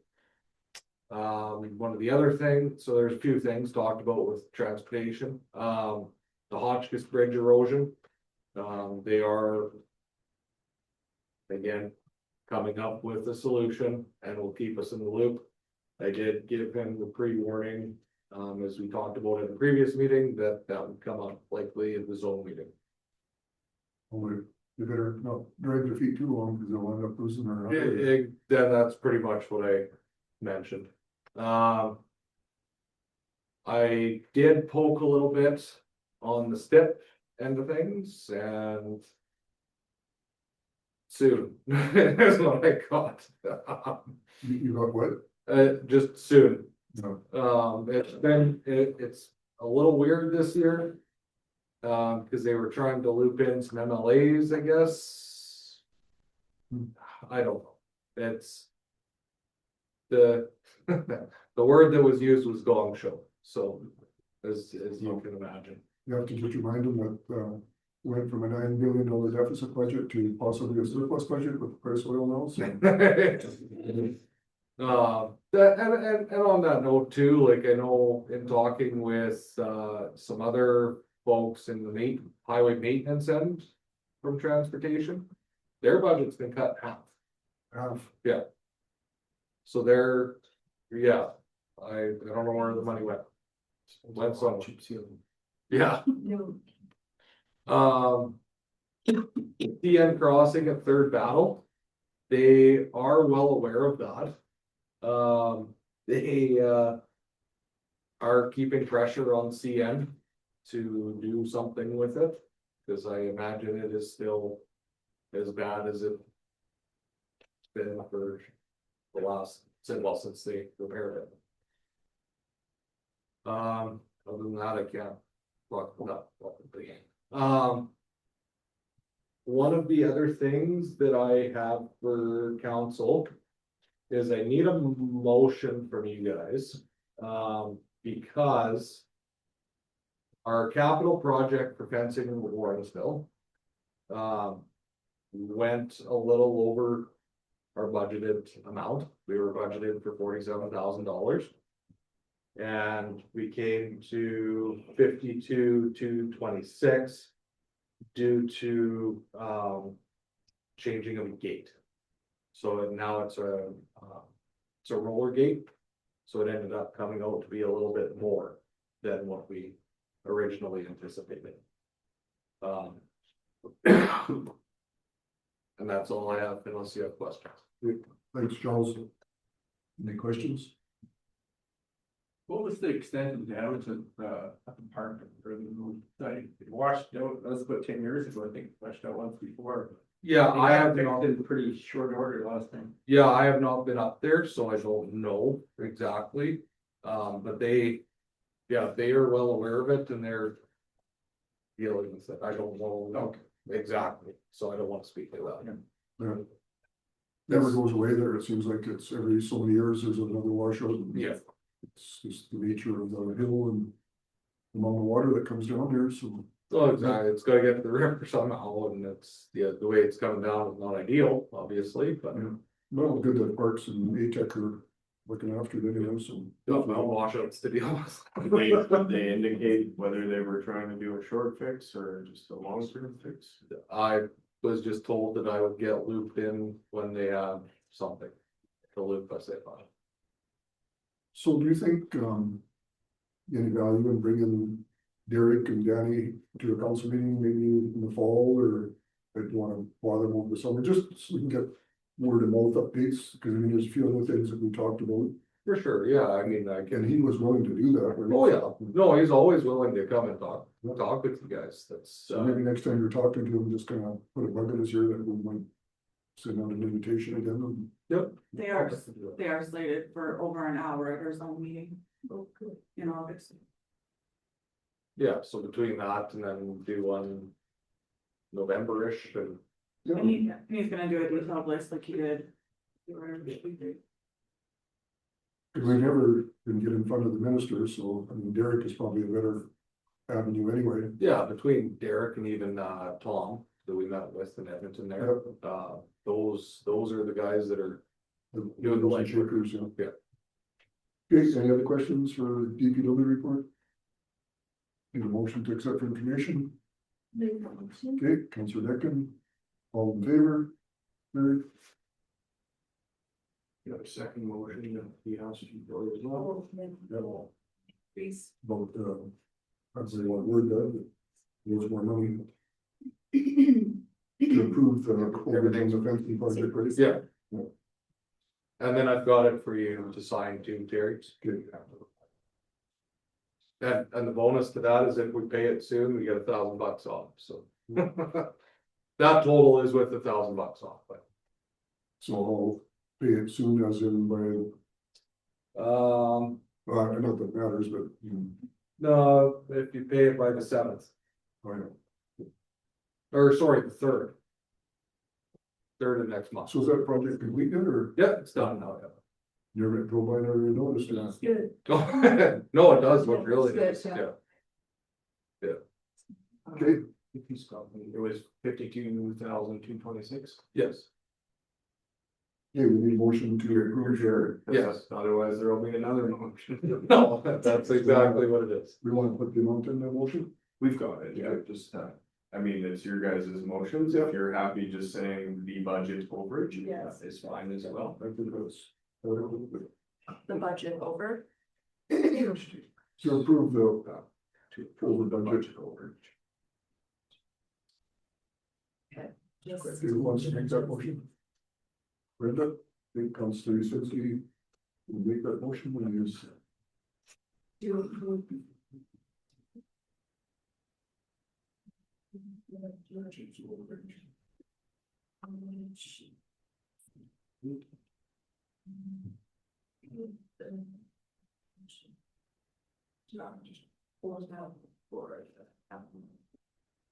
works budget. I'm gonna have to read this.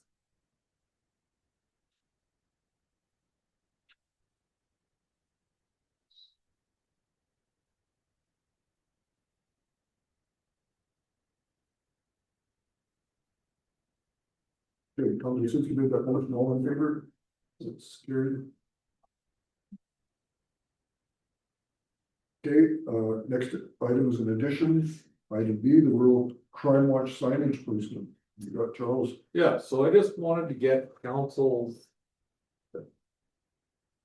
2 cents on this before I approach Karina to get rural crime watch signs. So the signs themselves are funded by, So the provincial rural crime watch gives the local chapters grant funding and they can use it for education, signage, etc. So we have the ability to purchase crime watch signs now that we're under the membership. So it's just a matter of reaching out to Karina and coordinating them. The county would be responsible, because right now, most of the signs that are out are piggybacked on AT signposts in the ditch already.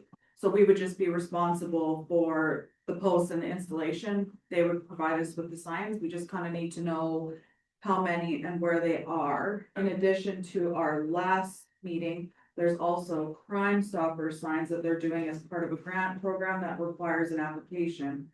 So there's lots of moving pieces, but it's where we want them. so I have talked transportation. And we still can piggyback on their signs for all roads. Perfect. So at the end of the day, the bulk of this is just gonna be time to go out. So before I sent that request to Karina, I mean, I identified here, and you guys have a list there of 77 locations off of, and those are intersections off of the pavement from the highways. And narrowed down even further to residential, collector and resource rooms. If you want, I can do all 77. I think that's a lot. If we just do residential, that drops it down to 52. And if we just do collector and resource, that's 25. I think that's all that Northern Sunrise does, because they're a collector. And that's, yeah, no. So So, I don't necessarily need a motion from council, but yeah, if that's what council wants, is to just do collector and Let's resource. yeah, that's fine. and then maybe before you reach out to Karina, I'll forward you the email about the Crime Stoppers one. My personal feeling sitting there is I would rather us just stick with the rural crime watch ones. But that's just because Crime Stoppers is a whole other level. But I can forward you the application because they are working with the government and those signs are also paid for. But maybe just before you go ahead and reach out to Karina, I'll forward that Yep. information, because then we can collaborate on it, because it just come up at the meeting last week. So Okay.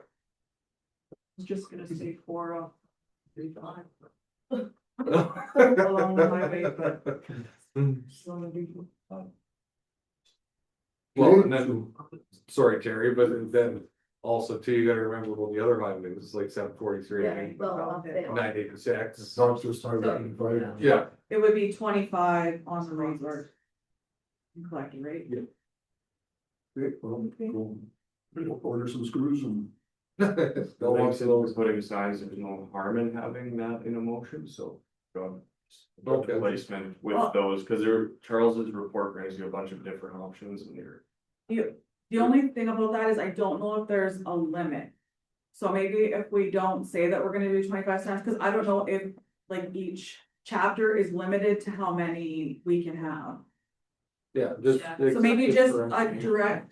direct admin or direct, public works to work with the rural crime watch on sign. That works. Sure, I guess we can just use. Who's gonna make that motion? Well, I can go ahead and make that motion. You want me to read it when it's done? Yeah. Councillor Shelby. You wanna delete this then? Just so we don't lock ourselves into things. Karina needed a number to start with, so that's kind of what.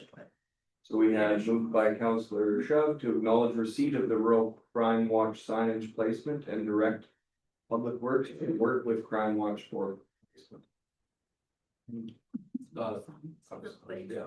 For Oh, placement and sign acquisition. Or, Oh, I wouldn't say placement because we've already identified that it's gonna be collector and Yeah. resource roads. or So the with, conversation we just had though is that they didn't know how many we could have, so might not be your whole list. Until we run out, I guess. Signed installment, We'll still use that. signage, and signage. just let's just leave it as signage. Okay, I'll show all the. I mean, I guess, and once we work through it. We can bring a report back and we'll find out where we did it. All right, all in favor? That's carried. Move down to 8.0 info package. Any discussion coming out of it? We Oh, missed the sorry, rodeo. go back to trim. Yeah. What, Mr. Trim? Back up to 6.6.2, the Battle River Rodeo Parade. Yeah. All right, so the Battle River Rodeo Association has invited us to participate in the parade this year on Saturday, July 18th at 10:30 a.m. The theme this year is Welcome to Comet Country, celebrating the Manning Comets championship win in the NPHL. So just a few things to consider, that staff's available to decorate a SUV or county truck if available. They are unable to drive the vehicle the day of. I can drive it. I'm assuming that's an inherent comment, there's no reason. It would be available if directed to, I guess, available and directed, unless you're talking about you and me specifically. I was talking about me and you specifically, yeah, sorry. Yeah, your typical rodeo grade B.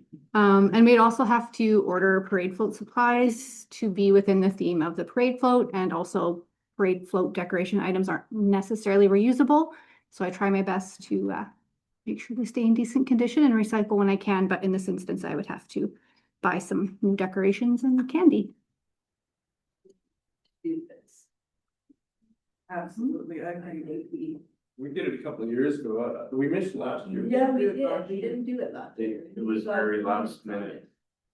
I think notification.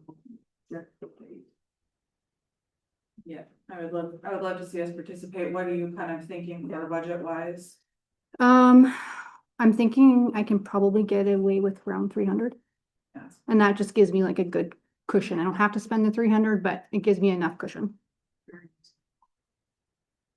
You're more than welcome to increase. No, it's just the SUV. SUV or truck. I think the last time we did it was the Yeah. truck. Truck, yeah. Yeah, the truck's Okay. better, out in the open. And Brent will bring music that works this year. We'll bring the karaoke machine. Throw everybody in the back. Yeah, I think that we need to do this, but. Yeah, I'm willing to help decorate if you need help. We could do the block deck too. More, you need more stuff, right? That's what, the flat bit, right? Flat deck would be easier Would it be? to I guess decorate whatever. The new egg one, or you guys have one?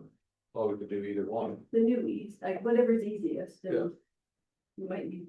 But, you might- well, I don't care. You Yeah. can use my truck, you can use regular county. I can look back on what I ordered for the last parade float, and then I know that covers a truck. So then if I need to know, I would say 500? so Okay. too, because you. You've got staff able to help patrols. Probably. The day before I am away. And the day before I can come up and help too, so just Okay. let me know. Yes, I will set out a timeline plan and for everybody that's involved. Who's available for the day of? Don't think we're away then. I can be here. Traveling the home, kids. I Oh, that- think. you think, Brenda? But I guess whoever is available, right, we'll just say the councillor is available. Just let me know, Trent, when you help. Will do. Okay, so we'll acknowledge your seating report and, have, participated in the Battle River Rodeo Parade. I don't get to know the details. Don't think so. Who wants to make that? Councillor Deck can make that motion.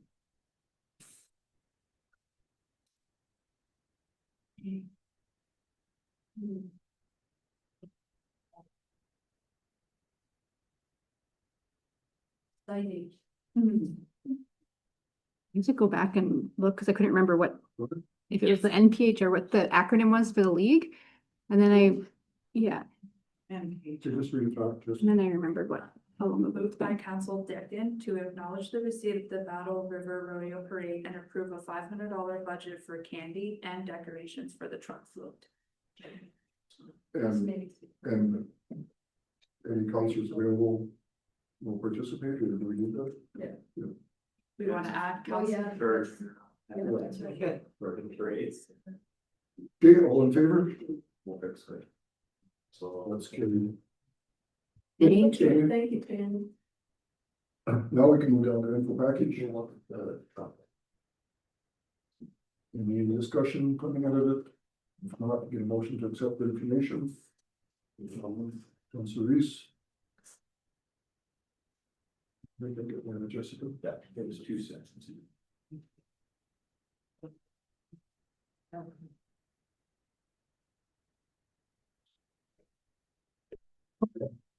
Sorry, Sarah.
Okay, the councillor Reese moved the approval of the accept information.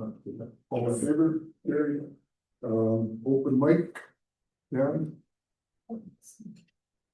Are you gonna discuss the Valley District strategic plan in joint council this evening?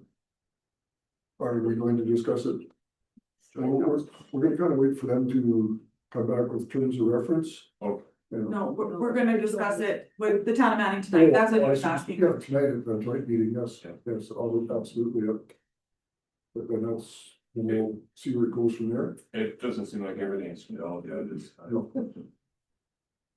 Do you have a copy of the Mercer letter? Well, we don't yet, it's a work in progress, so administration is gonna draft that for us and then have us approve it. And you accept the discussion as information,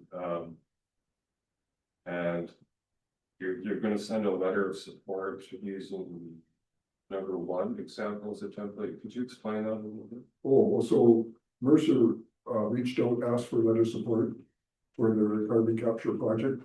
And so they just give us 3 templates, kind of examples of what they're looking for. So we looked at the 3 of them and decided they're number one kind of aligned with us. And, but I mean, we're gonna rewrite it to meet our, you know, what we wanna say. I mean, we'll probably follow it, but, so, yeah.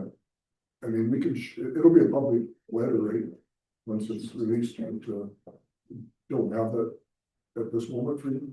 You don't have the templates? Well, I have the template, I can give you the template. Okay, sure.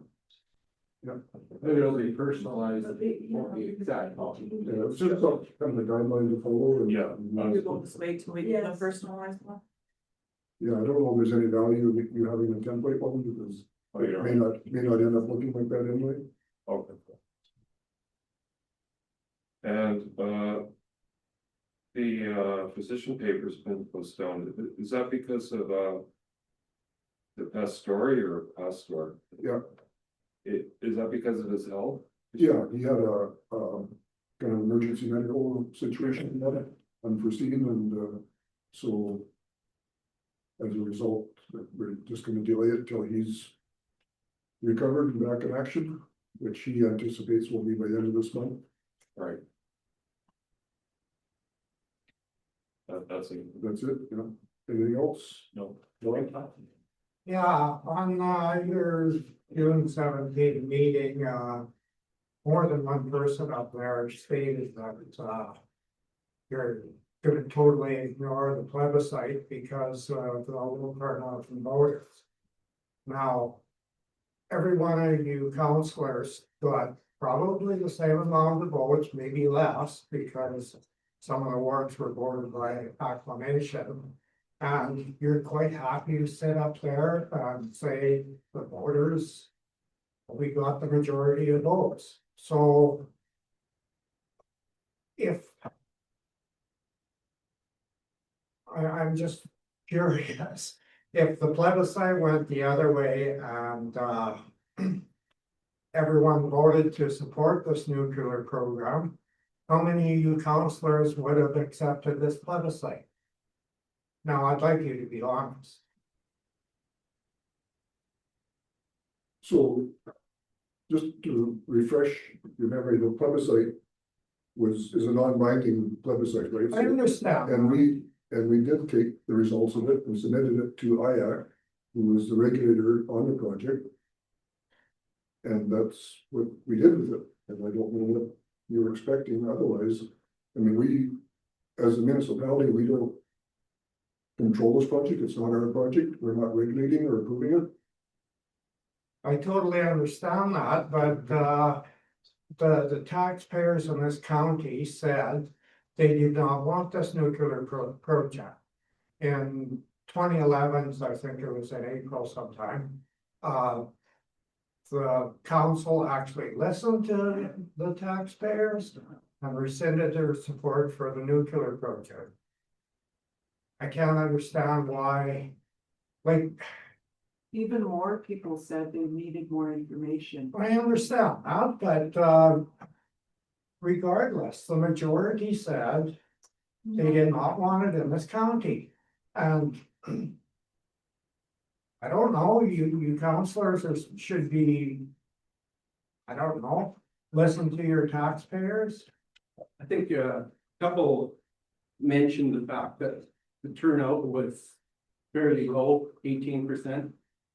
And I think what he's referring to is discrepancy between council. If 18% turned out to vote a councillor, then you would accept that, right?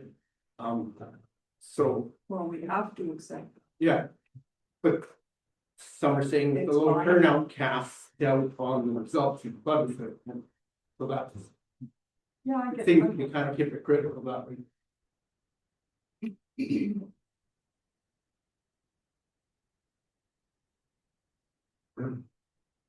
Any councillor got any comments? I mean, we heard your concern, but, I mean, we've. Again, I don't know what you're expecting out of this council, we don't, we don't. You can rescind your support for the nuclear project because the taxpayers said they didn't want it here.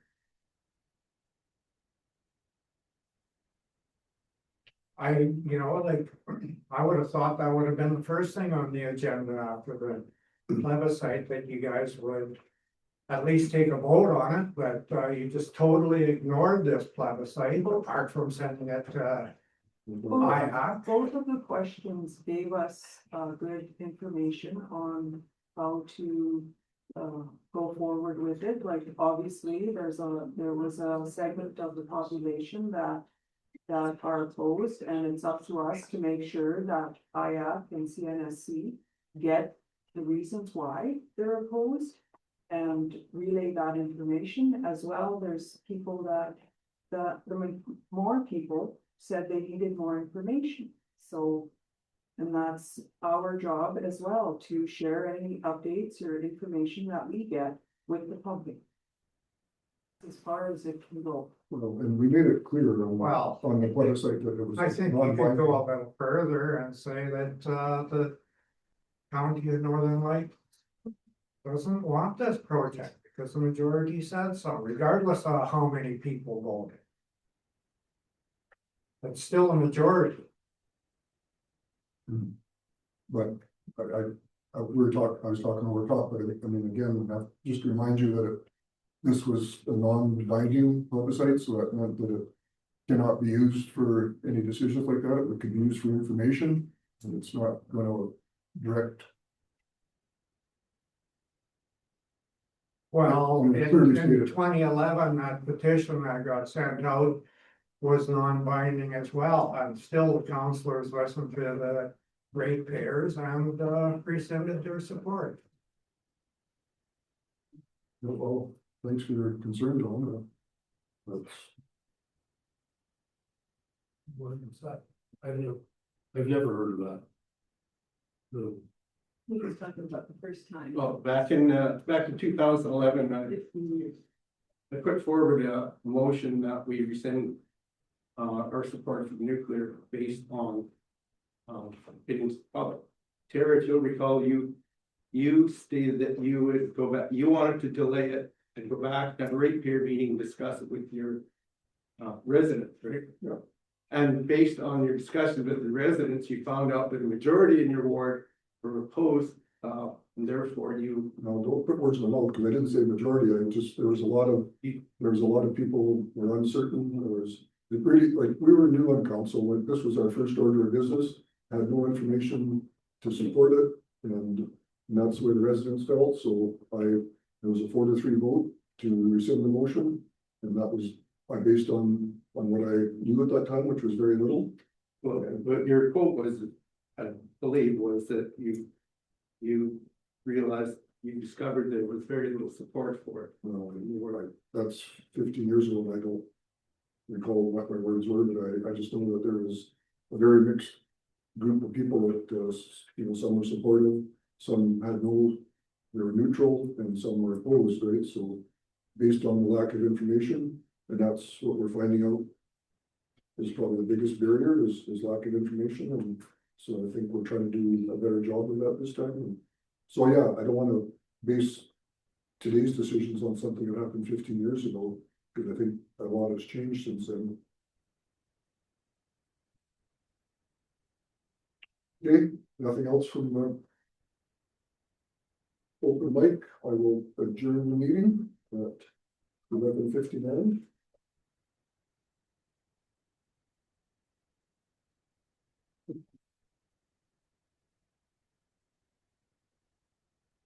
So we're meeting the town at 2 o'clock. Yeah. Everybody wants to